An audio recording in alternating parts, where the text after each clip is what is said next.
Luck does not exist. The only thing that exists is the grind. Working at your craft day in and day out. Individuals that are successful, some people say that they got lucky. Quote unquote lucky. Nah. They are the ones who worked on their craft and every second for them counted. They worked on their craft for a year, 5 years, 10 years, 15, 30 years before they got where they got. So what you're making, if you're saying that other individuals that are successful got lucky, you're making an excuse. That's an excuse that you're giving yourself for you not being at where you wanted to be at. That's on you. That's on you. You're the one who set your alarm and didn't get up when it went off. You're the one who pressed the snooze button. You're the person who skipped that rep, who skipped that practice, who skipped going to the gym, who ate ice cream instead of eating the kale that you set aside for yourself to eat for that day. You're the one who missed out on opportunities because you wanted to sleep in for the weekend instead of getting up when everyone else is asleep. Instead of going to the gym when everyone else is comfortable. You're the one who got comfortable. That's on you. That's on nobody else. That's on you. So if you come at me with excuses, reasons, or explanations, shut up! Because I don't want to hear your excuses, reasons, and explanations for why you're not where you're supposed to be when you're the one who makes the decisions. When you're the one who controls every single second how you spend your day, that's you. So don't come at me with excuses, reasons, or explanations. I don't want to hear those. What I do want to hear is what you're going to do to change yourself. Write down what you're going to do to change yourself. And go out and actually change yourself. Go out and actually push yourself beyond those limits. Go out and actually get up on the first alarm that you set off, get up on that one. When you get tired in the gym, push yourself through that extra rep. Fail and push yourself through that. What you actually need to go ahead and do, check this out. What you actually need to go ahead and do is you need to go ahead and delete your cable. How about that? How about you delete your cable? Delete your Netflix, your HBO. Delete your cable. Take that $150 that you're spending every month on crap that you're watching. Listen, TV does not help you grow. The shows that you watch, Empire, all that stuff, that does not help you grow. That wastes your time. Take that time, energy, and money that you're spending watching TV, and how about you take that and put that towards your goal? Put that towards where you're trying to go. Take that $150 that you're spending on cable on a monthly basis. That's like 2 G's a year. Take that and put that towards your goal and then see what happens. Focus on yourself. Don't worry about what other individuals are doing. They are not lucky. Get that idea out of your head. The only one that can make the change is you and yourself alone.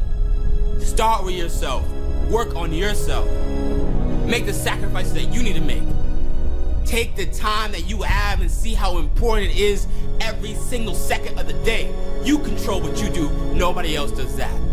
You have to get out there and grind.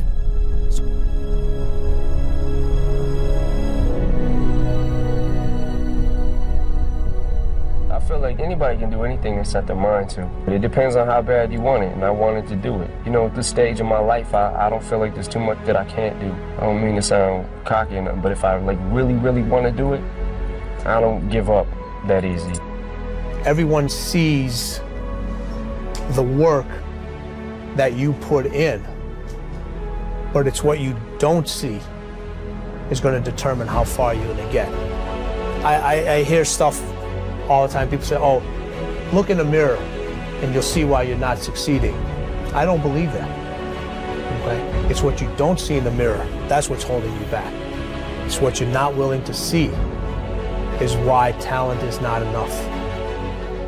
And when you finally see it and accept it and decide to work on it, then you can take that next level. To show up and be your best. And that opportunity doesn't come that often. Everyone's like, oh, Greg, you're lucky you got the cover. You got this, Greg, you're lucky. Everything you do is luck. Bullshit. Because before it was luck, it was a belief. And every day with no one watching at 5 in the morning, by myself, I trained it because I believed in it.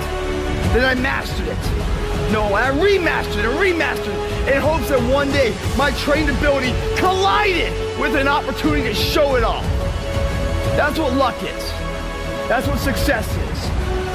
With talent has to come preparation, has to come action, has to come development of being able to take those talents, take those skills, continue to develop them, continue to sharpen them physically, continue to sharpen them mentally, because at some point your physical talent is going to diminish as a professional athlete.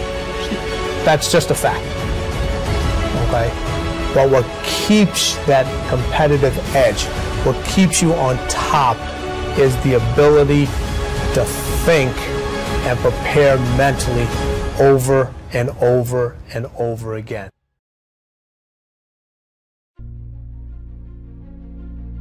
One of the most important things that I've learned along the way is the value of time. I want to challenge you to really think how you will spend your time. We live in a society that will ask you to put out maximum results in minimum time.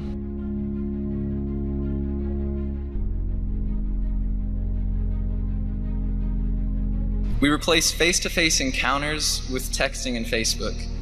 We replace in-depth conversations with short tweets and posts. We spend less time with our family and friends.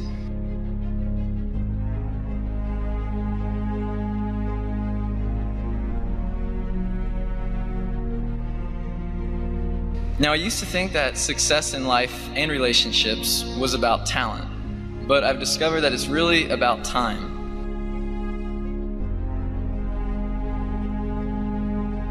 With time, you can learn to do anything, and you can build trust with anybody, but you really have to put the effort in. There's no app for good relationships.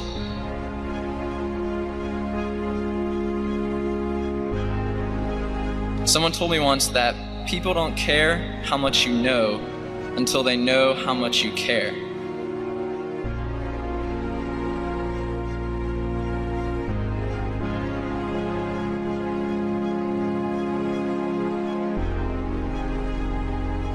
We have to earn people's respect by showing them that we care. Think about your time as an investment. It's not something to be simply wasted, but something that will yield results depending on how you use it.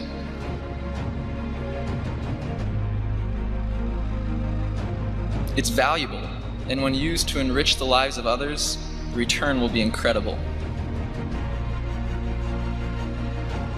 Don't just spend time with your friends, invest time with them.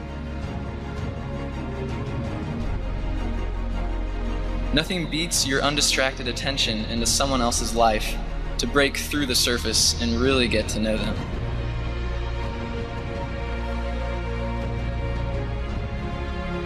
Wherever you are, be all there.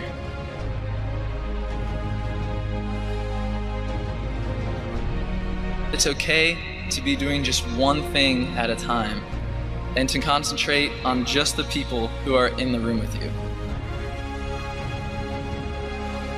Despite what it seems, everyone still has the same amount of hours in a day as they did in years past.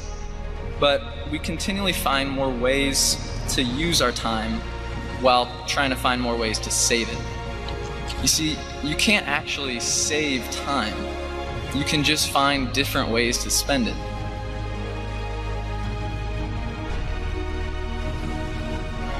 We need time to think, to be alone, to dream.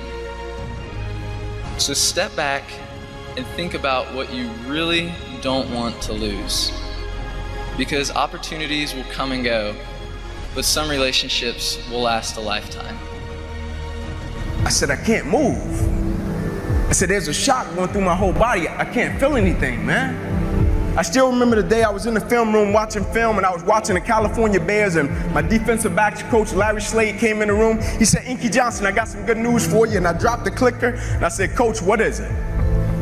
He said, son, you're a projected top 30 draft pick.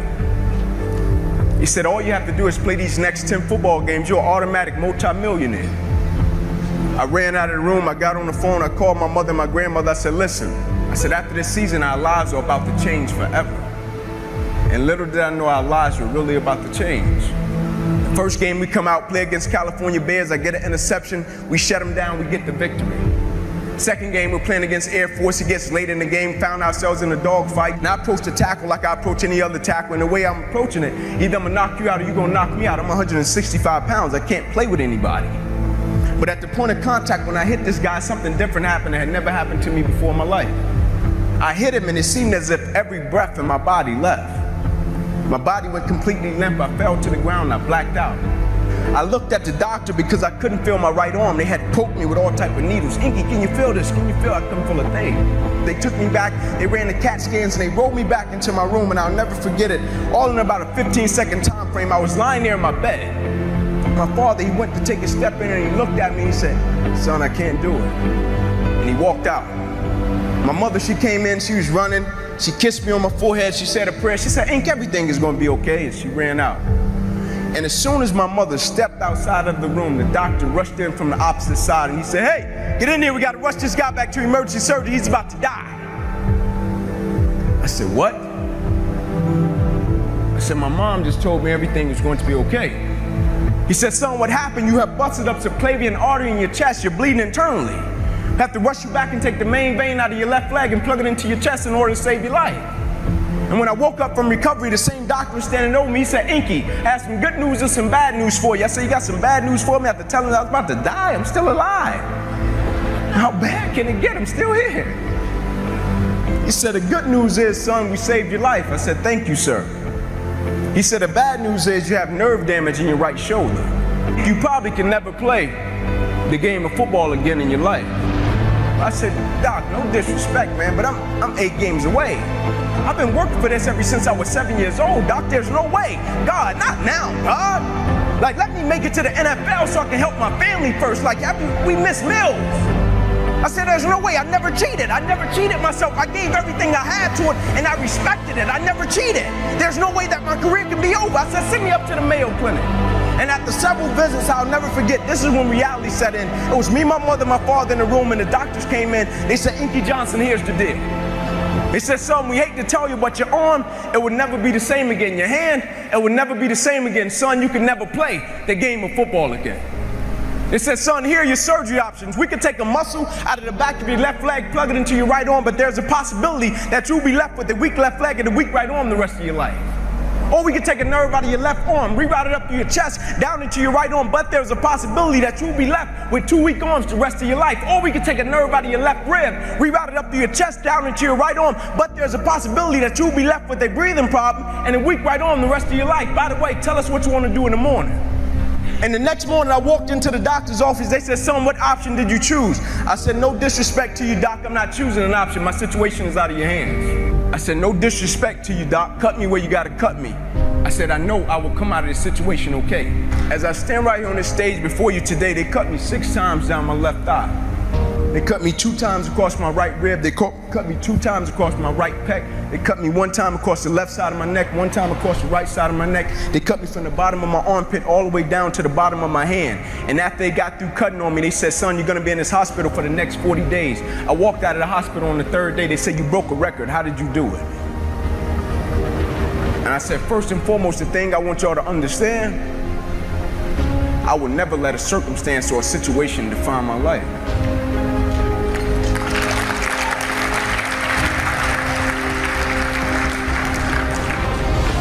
But most importantly, you know what I had invested? I had sweat equity. I had been working my whole life. And what I didn't understand, by being determined to chase something, by being committed to it, and what commitment is staying true to what you said you were going to do long after the mood that you have set it in has left. You see, people think commitment is saying, yes, I'll do it on the days when it feels good. But I have been committed to everything that I ever started in my life, and I never stopped and I never quit it. And so by being committed to everything that I started, I finished it. It built a certain type of spirit. It built a certain type of mentality. It built a certain type of individual. And so now I couldn't quit even if I wanted to. I couldn't lay in the bed even if I wanted to. I couldn't stop even if I wanted to. I had too much sweat equity in my life and everything that I was doing. I understood the process is more important than the product. It wasn't about the outcome for me. Whether I made it to the NFL or not, that was inconsequential in God's plan for my life. But I was going to fall in love with that process, because I understood by falling in love with that process, it was going to turn me into a machine. A lot of people need a little extra money to get motivated. A lot of people need, whatever the case may be, a little bonus to get motivated. I don't need anything but breath in my body and life. And every day I wake up, I understand I got 2 children depending on me. I understand I got a wife depending on me. I understand I got a world that needs me. The reason I go at life with the passion and the zeal that I go at it with is because I understand every day of my life is somebody in the world that is dependent on me. It may not be you, and if it's just about you, you're in trouble, because I'm telling you, you're gonna hit something in life that's a lot tougher than you, and it's gonna test your will and it's gonna test your heart. And if it's just about you and if it's just about the product, it will crush you. Every day I get up, I understand it's somebody in the free world that's looking at me to see if I'm gonna keep going, and so I can't quit. And so I went back to school the next week after they had just saved my life. I was back in class. I had to learn how to write all over again, had to learn how to walk all over again, had to learn how to tie my shoe all over again, had to learn how to bathe all over again, had to learn how to live life all over again. Never one time did I say, let me go home, I need a break. You see, the thing we have to understand about everything that we're a part of, first and foremost, it's a blessing by God. And when it's a blessing, you can't help but to give everything you got to it. My life got saved. I got spared my life. I almost died. The doctor came to me on the field. He was on one knee and he grabbed my wrist and he said, son, you don't have a pulse. I don't even know how you're still living. The thing about it, my wound, like you can see this. You can see my arm. My wound is visible. But it's a lot of people in this room that are wounded and you can't see it. And it's internal. And so the opportunities that we pass up to be a blessing to other people, we can save their life with just one encounter. In my last doctor visit, they came to me and they said, sorry, Inky Johnson, you will never be able to use this arm or hand again in your life. I said, no disrespect to you, doc, but I will use this arm and this hand every day for the rest of my life by the way that I live my life. Every day I'm going to impact someone's life. Every day I'm going to empower someone. Every day I'm going to inspire someone. Every day I'm going to encourage someone.